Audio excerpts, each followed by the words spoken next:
So yesterday, the Joe Rogan podcast had an interview sit down with Elon Musk, and we're going to go ahead and revisit something here, okay? Tucker Carlson, a few months ago, interviewed Sam Altman, and it had to deal with the self-deletion of an OpenAI whistleblower. And I got to tell you, man, if I was Tucker Carlson, I would have been a little bit nervous. Like, are you sure nothing happened? Because the way Sammy Boy is sitting, the way he's talking, his body language doesn't add up. And so Rogan and Elon Musk, and look, I know we got our opinions on Rogan and Elon Musk. I get it. I got them too. But the bigger thing is here, what happened at OpenAI?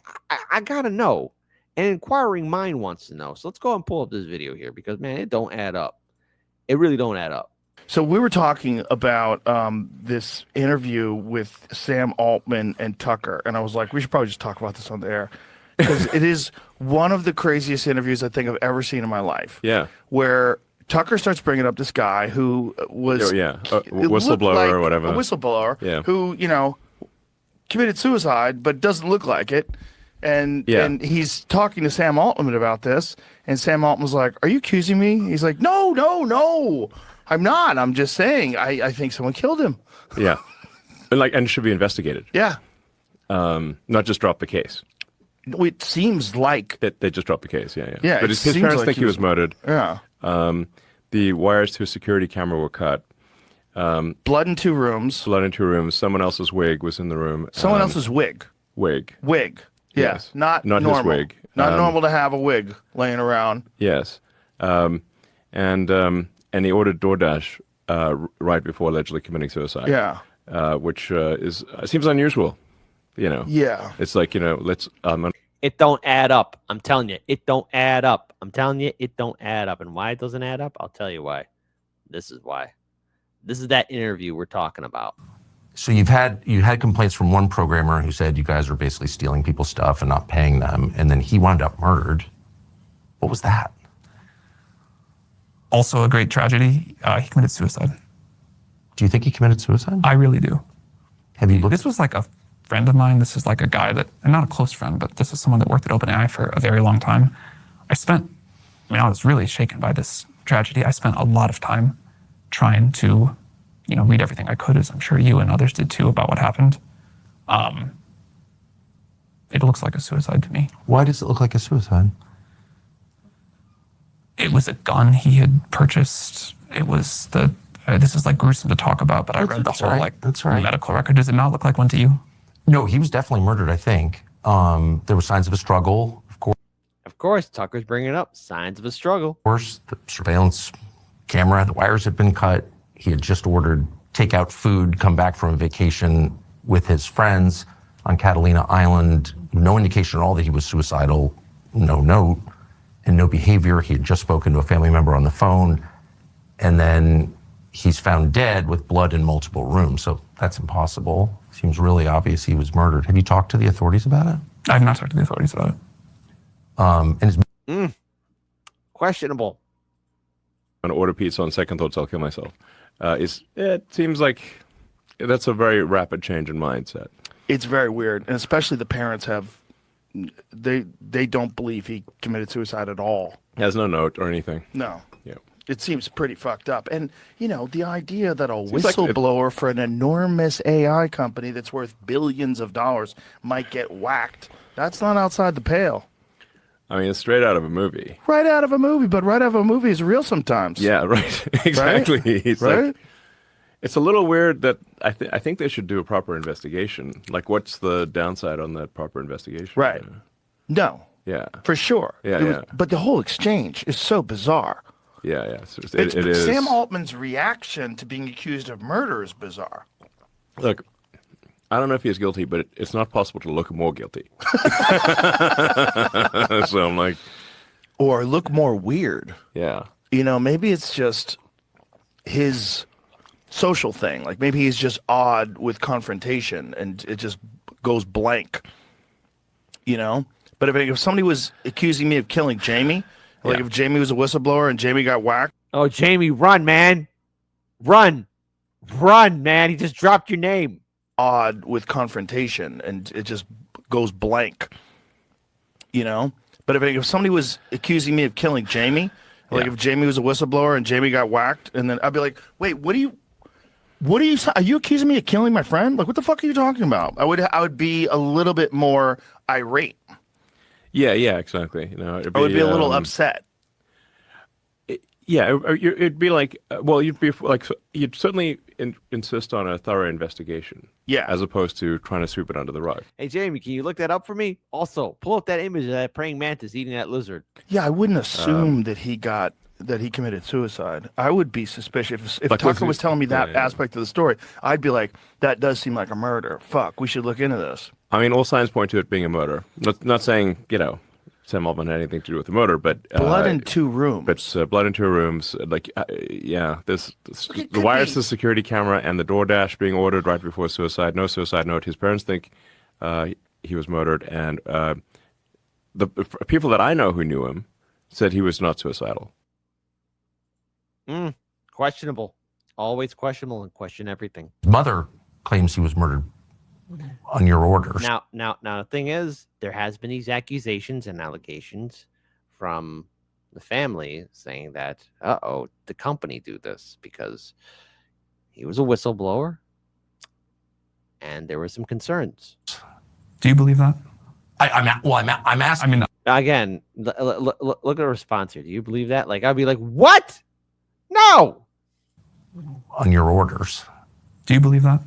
I'm asking. I mean, you just said it. So do you believe that? I think that it is worth looking into, and if a guy comes out and accuses your company of committing crimes, I have no idea if that's true or not, of course, and then is found killed, and there are signs of a struggle. I don't think it's worth dismissing it. I don't think we should say, well, he killed himself when there's no evidence that the guy was depressed at all. I think, and if he was your friend, I would think you would want to speak to his mom. Or I did offer. She didn't want to. So. And that says a lot when the family doesn't want to do a sit down and talk to you. Do you feel that, when people look at that and they're like, it's possible that happened, do you feel that that reflects the worries they have about what's happening here? Like, people are afraid that this is like. I haven't done too many interviews where I've been accused of like. Oh, I'm not accusing you at all. I'm just saying his mother says that. Again, you're being interviewed, and then you're gonna say like, I've been accused. Be like, dude, I'm getting tired of people saying I didn't do nothing. I don't think a fair read of the evidence suggests suicide at all. I just don't see that at all, and I also don't understand why the authorities, when there's signs of a struggle and blood in 2 rooms on a suicide, like, how does that actually happen? I don't understand how the authorities could just kind of dismiss that as a suicide. I think it's weird. You understand how this sounds like an accusation? Of course. And I certainly, let me just be clear once again, not accusing you of any wrongdoing, but I think it's worth finding out what happened. And I don't understand why the city of San Francisco has refused to investigate it beyond just calling it a suicide. I mean, I think they looked into it. I don't know, man. Again, maybe he's socially awkward and can't convey the emotion, maybe. But again, this interview was just a few months ago. I still get chills watching it. A couple of times, more than once, as I understand it. I saw and I will totally say, when I first heard about this, it sounded very suspicious to me. Yes. And I know you had been involved in. Was mother you were asked asked to look out into the case, and I don't know anything about it. It's not my world. She just reached out cold. She reached out cold. Wow. And I spoke to her at great length, and it. Another witness. Get up. Go see the White House counselor. Tell her what you just said. And it scared the crap out of me. The kid was clearly killed by somebody. That was my conclusion, objectively, with no skin in the game. And you, after reading the latest report. Yes. Like, look. And I immediately called a member of Congress from California, Rogan, and said, this is crazy. You got to look into this. And nothing ever happened. And I'm like, what is that? Again, I think this is, I feel strange and sad debating this and having to I'm not myself even seems totally crazy. And you are a little bit accusing me, but this was like a wonderful person and a family that is clearly struggling. Yes. And I think you can totally take the point that you're just trying to get to the truth of what happened. And I respect that. But I think his memory and his family deserve to be treated with a level of respect and grief that I don't quite feel here. I'm asking at the behest of his family.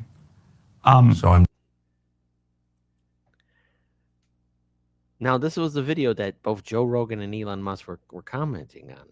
Because I think a lot of people might have forgot this, just like how people forgot about the Epstein files. See what I did there? Drop that too. Definitely showing them respect. And I'm not accusing you of any involvement in this at all. What I am saying is that the evidence does not suggest suicide. Willa Black says his AI Neuralink is lagging, trying to give him compassion response, but it's failing. Get up, go see the White House counselor. But that was funny.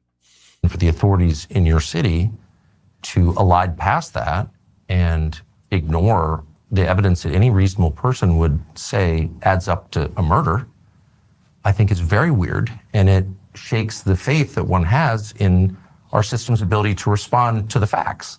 So what I was going to say is, after the first set of information that came out, I was really like, man, this doesn't look like a suicide. I'm confused. This looks like... Okay, so I'm not being crazy here. Well, but then after the second thing came out and the more detail, I was like, oh, okay. What changed your mind? The second report on the way the bullet entered him and the sort of person who had like followed the sort of likely path of things through the room. I assume you looked at this too. Fandom says he's not good at lying because most of the time the people he's around either immediately agree with him out of fear or are part of his schemes. Yes, I did. And what about that didn't change your mind? It just didn't make any sense to me. Why would the security camera wires be cut? And how did he wind up bleeding in 2 rooms after shooting himself? And why was there a wig in the room that wasn't his? And has there ever been a suicide where there's no indication at all that the person was suicidal who just ordered takeout food? I mean, who orders DoorDash and then... See how he can only make eye contact when he said this doesn't look like self-deletion? Because he knows it wasn't. Again, we don't know. There needs to be a full-on investigation. We need detective work. So go ahead, Gumshoes. Grab your detective gear and start detecting things. But God, this interview, I forgot how bad it was. It's not good. It's not good. Not great. Not terrible, but not great. Shoots himself. I mean, maybe. I've covered a lot of crimes as a police reporter. I've never heard of anything like that. So no, I was even more confused. This is where it gets into, I think, a little bit painful, just not the level of respect I'd hope to show to someone with this kind of mental illness. I totally get it. It's people just do commit suicide without notes a lot. Like, that happens. For sure. People definitely order food they like before they commit suicide. Like, this is an incredible tragedy, and I... Say that again, because that was weird, what you just said. This is where it gets into, I think, a little bit painful, just not the level of respect I'd hope to show to someone with this kind of mental illness. I totally get it. It's people just do commit suicide without notes a lot. Like, that happens. For sure. People definitely order food they like before they commit suicide. Like, really? Because usually, again, it's kind of...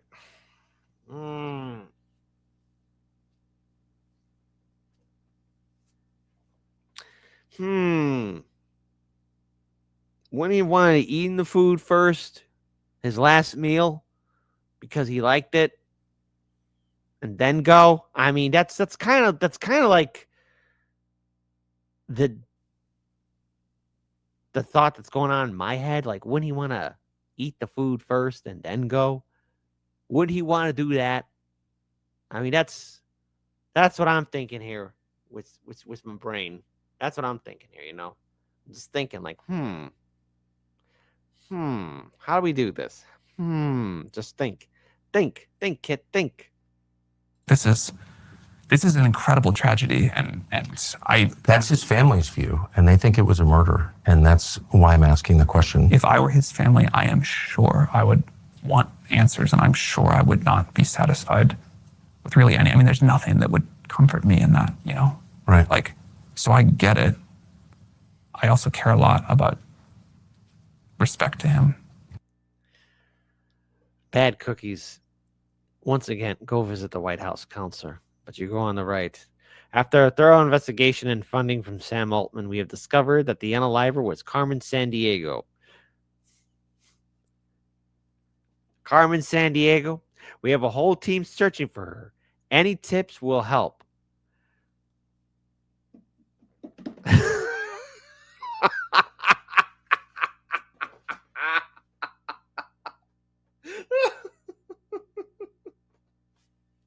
All right, bad cookie solved the mystery. Still has to go see the White House counselor.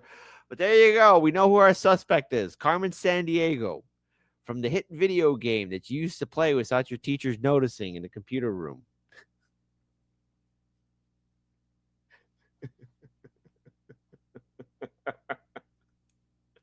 But no, there's a lot of questionable things here. And once again, obviously, it's quite clear that Elon Musk has some beef with Sam Altman. But even then, it is questionable. And I have to really ask, well, what was the real cause?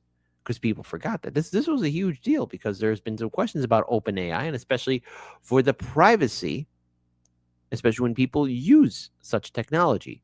Let's be clear here. We already know that we're using our emails more, we're relying on technology more, and artificial intelligence, whether you like it or not. I don't like it as much. I mean, I think it's rather frightening. It's going to be part of our lives. It's going to be part of the private sector, going to be part of the public sector. It's going to be part of your own personal life. And the thing is, privacy calls into question. And if our data, our information, our own secrets are being controlled by the AI or third parties, or in turn being used against us to profile us and keep us filed and selected, and eventually create some sort of minority report or majority report kind of thing, in which we are going to be all categorized in who's good and who's bad. I mean, yeah. I think I'm very glad that there is such thing as whistleblowers, but I think in this day and age now, after seeing what happens to journalists and whistleblowers and people who try and do the right thing, you got to be very careful and keep your head on a swivel.